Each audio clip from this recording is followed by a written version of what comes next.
Hello from sunny Colorado. Peter Zeihan here.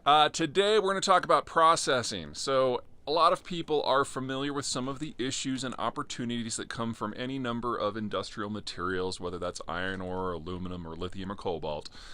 But in between the mining and the actually incorporating the product into something that we actually use, like lithium into a battery or steel into a car, there is an intermediate processing step that tends to just kind of get ignored.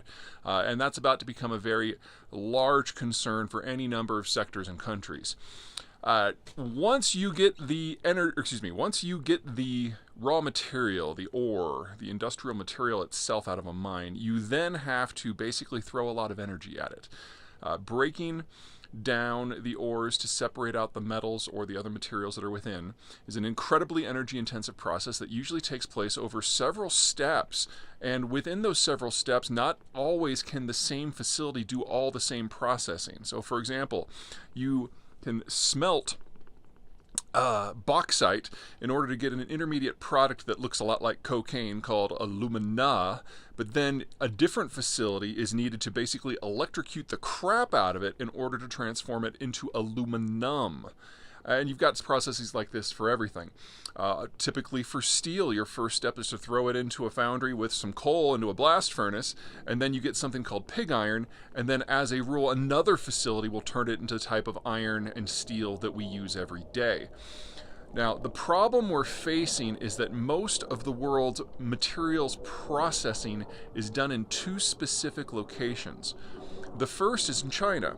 Now, the Chinese have heavily subsidized their entire industrial base whenever they find a technology that they can master without needing input from another country.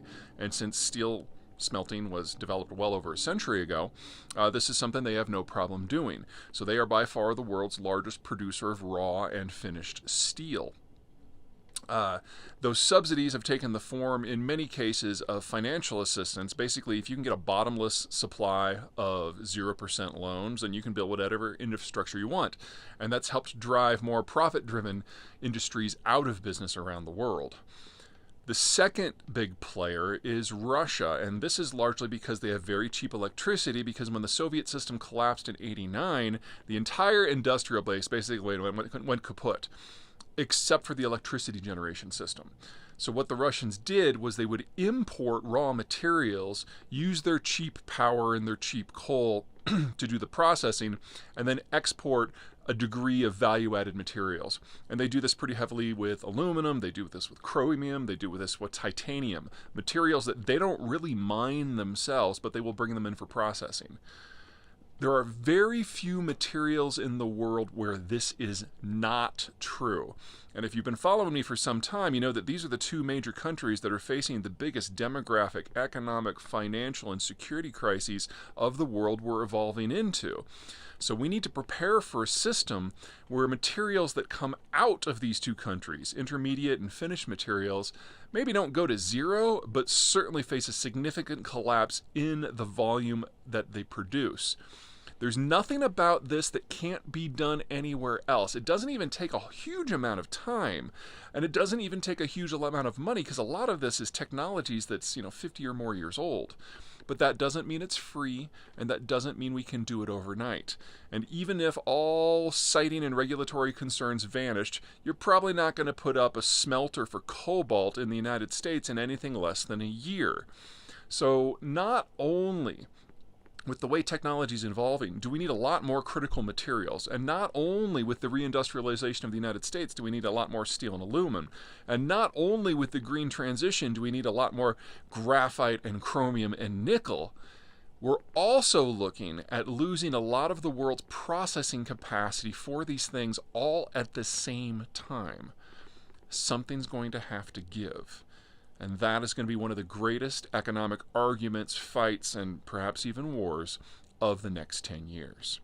Stay tuned. We'll talk about more of this sort of thing on and off for the next several months, because it's getting to the point where it's becoming not a hypothetical problem out in the future, but a problem in the here and now. Oh, hey, all this talk of processing reminds me that we are having a webinar on February 17 that is going to be going into the economic implications of the Ukraine war 1 year on, and the implications for Russian minerals and minerals processing is a big part of all of that. So we're going to include the sign-up information for that webinar at the end of this email. Feel free to come. Anyone who signs up is going to get a PDF of the full presentation, complete with the data and the graphics, as well as a link to the video itself for future ruminations. Okay, that's it for me, for real. Until next time.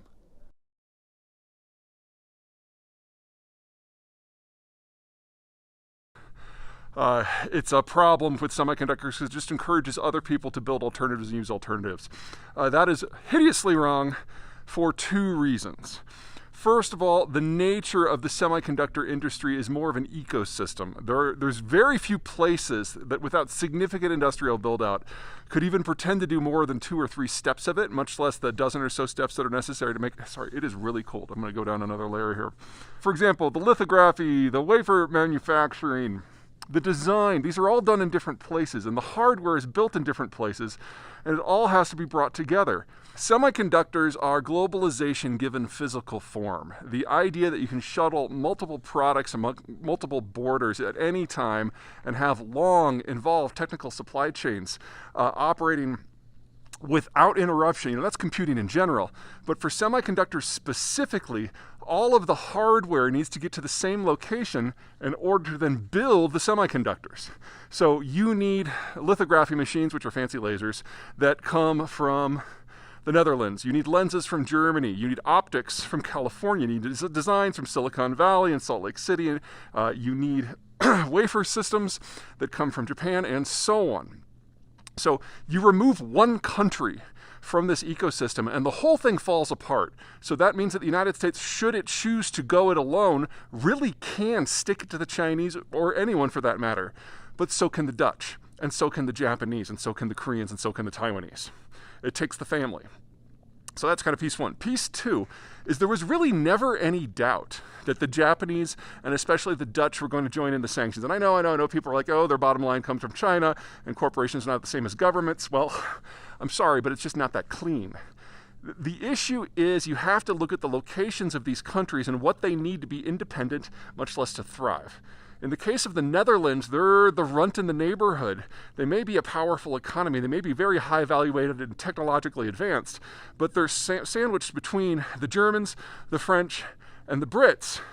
And while the Dutch have a reputation for being brusque and abrupt, everyone in Europe would rather deal with them than the Germans or the French or the Brits. And so they've become the middlemen of the European system. That is a very awkward place to be from a security point of view because you never know when someone's going to throw a war and you might get inadvertently invited. So the Dutch have always tried to find a friend who's not on the continent. In the short term, that has always been the Brits. But they prefer a bigger friend who's even further afield, who cares less about the minutiae of European affairs and just tries to keep the war from happening in the first place. That, since World War II, has always been the United States. And you can argue, I do argue, that the Dutch are among the top 5 most loyal nations to American security interests because the Dutch know they're going to need the help back home. So as soon as the Biden administration announced their semiconductor sanctions back in October, talks started with not just the Dutch government, but ASML, which is the company that does the lithography, and they were cordial and they were cooperative, and we now have an agreement, and very soon the Dutch will formally be joining the sanction system against the Chinese. Now, the Japanese are a slightly different story because Japan used to be a great power, not all that long ago, if you remember World War II. But as their demographics have decayed, more and more industry from Japan has offshored to other places, most notably the United States. They want to have their production in a place with a strong enough demography to actually consume the stuff that they build. That's changed the nature of the relationship. It's far more commingled now than we have ever had with the Japanese, and the Japanese have ever had with anyone.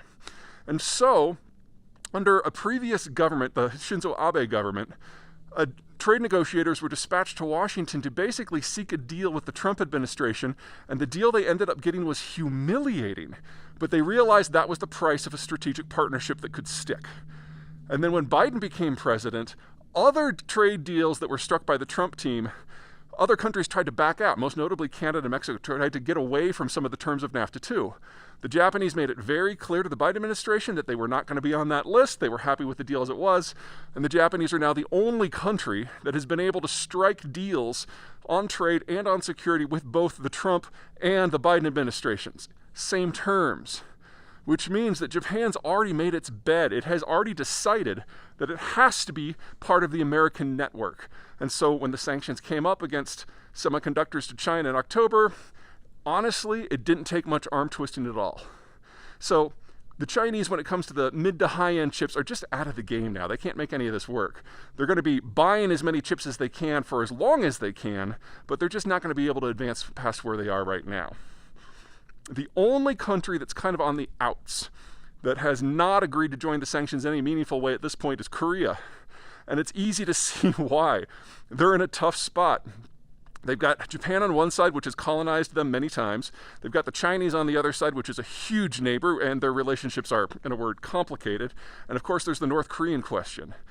In many ways, South Korea today is a bit like the Europeans of the last 30 years, desperate for security issues to not figure into trade relations because they know they're in a tough neighborhood, and when things crack, it all goes to hell very quickly. So now the United States really only has one country to focus on. And so all its diplomatic heft is going to be going and looking at the Koreans to try to get them on board as well. And they're the last ones I would expect for them to join the system later this year as well.